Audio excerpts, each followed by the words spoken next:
Good morning student. तो अब हम बात करेंगे इसके नेक्स्ट टॉपिक पर, इसके नेक्स्ट पार्ट पर, जिसमें हम डिस्कस करेंगे इसकी वर्किंग के बारे में। इससे पहले पार्ट में हमने बात करी थी कि ये इसका कंस्ट्रक्शन किस तरह के हैं, मतलब इसमें किस तरह कौन कौन से पार्ट हैं जो लगाए गए हैं और उनका यूज़ क्या है। तो हम अब बात करेंगे कि इसमें जो P1 प्लेट है, P2 प्लेट है, M1 जो मिरर है, M2 मिरर है, इनका वर्क है क्या है और ये कैसे काम करते हैं। तो शुरू करते हैं। देखिए, हमने बात करी थी कि ये सोर्स है, सोर्स से जो लाइट आ रही है उसको कॉन्वेक्स लेंस पे फॉल कराते हैं, कॉन्वेक्स लेंस उसको स्ट्रेट करता है, पैरेलल करता है, और वो जो लाइट है, हम बहुत सारी लाइट आ रही होगी, लेकिन हम समझने के लिए एक लाइट का एग्जांपल लेते हैं, एक रे का एग्जांपल लेते हैं, और हम देख रहे हैं कि ये जो हमने उसको मैंने नाम दे दिया 1, ये जो 1 रे है वो फॉल करती है P1 प्लेट पर। जैसा कि मैं आपको पहले भी बता चुकी हैं कि जो P1 है और जो P2 प्लेट है दोनों की थिकनेस सेम है, लेकिन P1 प्लेट को हमने जो बैक इसका सेमी पॉलिश कर रखा है या हमने इसको सेमी सिल्वर्ड बना रखा है। जो 1 जो रे है जब इस पर फॉल करती है P1 प्लेट पर, तो वो क्या करती है, आपको दिखाई दे रहे हैं, आप मेरी पेन देखिए, जो ये फॉल करती है इस पॉलिशिंग के कारण कुछ पार्ट जो है उसका रिफ्लेक्ट होता है और कुछ पार्ट उसका ट्रांसमिट होता है। तो आप इसको देखेंगे, पहले हम रिफ्लेक्टेड पार्ट को देखते हैं कि ये जो रे आपको दिखाई दे रही है, ये पीछे वाले जो सरफेस है इससे रिफ्लेक्ट होकर मिरर M1 पर पहुंचती है। M1 पर पहुंचती है तो हमें बात पता है कि M1 जो मिरर है फुल्ली रिफ्लेक्टर है, तो वहाँ पर जो रे पहुंची है वो वापस से क्या होगी, रिफ्लेक्ट होके कहाँ आएगी, P1 प्लेट पर फॉल करेगी, और P1 प्लेट से वो हमारे टेलीस्कोप पर की तरफ गुजरेगी। अब हम बात करें, इसको मैं 1 डैश बोल देती हूँ, जो कि किससे बनी है, 1 रे से ही बनी है। अब मैं बात कर रही हूँ ट्रांसमिटेड रे की, इसको हम 1 डबल डैश बोल देते हैं। P1 जो प्लेट है वो as a beam splitter work करता है, क्योंकि देखिए आपने देखा है कि जो 1 रे थी इसको ही स्प्लिट किया उसने 1 डैश और 1 डबल डैश में, इसलिए हम इस P1 प्लेट को बीम स्प्लिटर बोलते हैं, ये क्योंकि बीम को स्प्लिट करने का काम कर रहा है।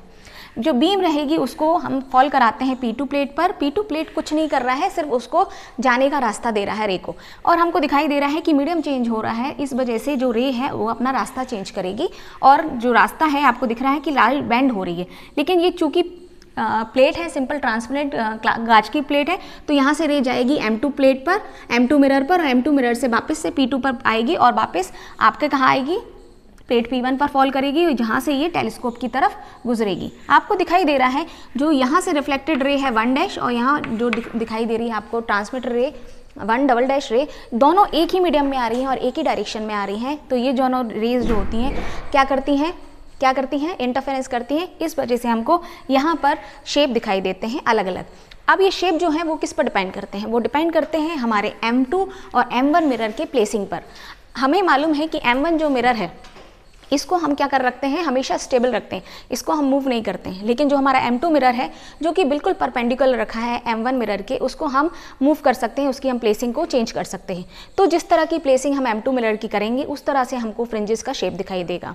हमने बात करी, एक चीज़ और मैं यहाँ बताना चाहती हूँ कि जो P1 प्लेट है और जो P2 प्लेट है इसका वर्क क्या है। आपको दिखाई दे रहा है P1 प्लेट को मैंने बीम स्प्लिटर बोला है और P2 प्लेट को मैंने कंपनसेटिंग प्लेट बोला है। क्या रीज़न है कि P2 को हमने कंपनसेटिंग प्लेट है बोला है, इसको आप देखेंगे, आपको दिखाई दे रहा है कि जब जो 1 रे है आपकी M1 मिरर पर जाती है और जब वापस लौट कर टेलीस्कोप पे आती है, तो आपको दिखाई दे रहा है कि ये जो रे है वो 2 बार इस प्लेट से गुजर रही है। जब प्लेट से गुजर रही है तो उस थिकनेस को वो क्रॉस करती है, और जब वो उस थिकनेस को क्रॉस करती है तो कुछ पाथ को ट्रैवल करती है। लेकिन अगर आप ध्यान दें कि अगर ये P2 प्लेट ना होती, जो कि एक प्लेन कांच की प्लेट है, अगर ये प्लेट ना होती तो हमारी जो ट्रांसमिटेड रे है वो सीधी मिरर M2 पर जाती और वहाँ से फॉल होकर इसके बैक सरफेस से रिफ्लेक्ट होकर टेलीस्कोप की तरफ जाती। इससे हमें दिखाई दे रहा है कि जो हमारी 1 डैश है और 1 डबल डैश है, दोनों रेज में पाथ डिफरेंस क्रिएट हो जाता। क्यों? जो 1 डैश रे है वो प्लेट P1 से 2 बार गुजर रही है, लेकिन हमारी P2 प्लेट, अगर ये जो 1 डबल डैश रे है, अगर वो P2 प्लेट नहीं होती तो इस मिरर से सिर्फ 1 बार गुजरी है। इससे इन दोनों के पाथ में डिफरेंस आ जाता और हमें इंटरफेरेंस क्लियर दिखाई नहीं देता। उनके पाथ को सेम करने के लिए हम इस 1 डबल डैश रे है इसको भी P2 से गुजारते हैं। इससे दिखाई दे रहा है कि जाते समय भी ये प्लेट से गुजरती है और आते समय भी ये इस